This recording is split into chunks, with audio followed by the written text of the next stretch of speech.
আসসালামু আলাইকুম রহমতুল্লাহ। বন্ধুত্ব চমৎকার একটা সম্পর্ক। এ নিয়ে কত নাটক, গল্প, উপন্যাস, কবিতা লেখা হয়েছে, তাই না? ফ্রেন্ডশিপ ডে পর্যন্ত আছে। কোরআনুল কারিমে, হাদিসে বন্ধু সম্পর্কে কী বলা আছে? কোরআনুল কারিমে সূরা তাওবার ১১৯ নম্বর আয়াতে বলা হয়েছে, হে ঈমানদারগণ, তোমরা আল্লাহকে ভয় করো এবং সত্যবাদীদের সঙ্গী হও। কোরআন বলছে আপনি সত্যবাদীদের সঙ্গী হইতে বলতেছে আপনাকে। মিথ্যাবাদী আপনার বন্ধু হতে পারে না।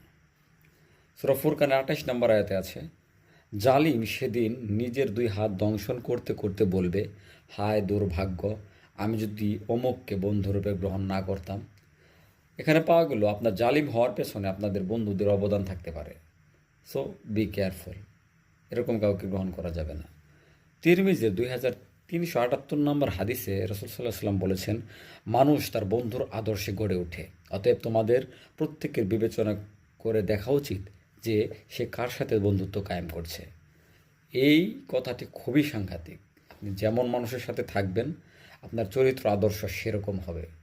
এই কারণে আপনি এমন কারোর সাথেই থাকুন যার আদর্শ উন্নত, যার আদর্শ আপনাকে কল্যাণের দিকে নিয়ে যাবে, নিজের জন্য, পরিবারের জন্য, দেশের জন্য, এবং আপনার আখিরাতকে সুরক্ষিত করবে।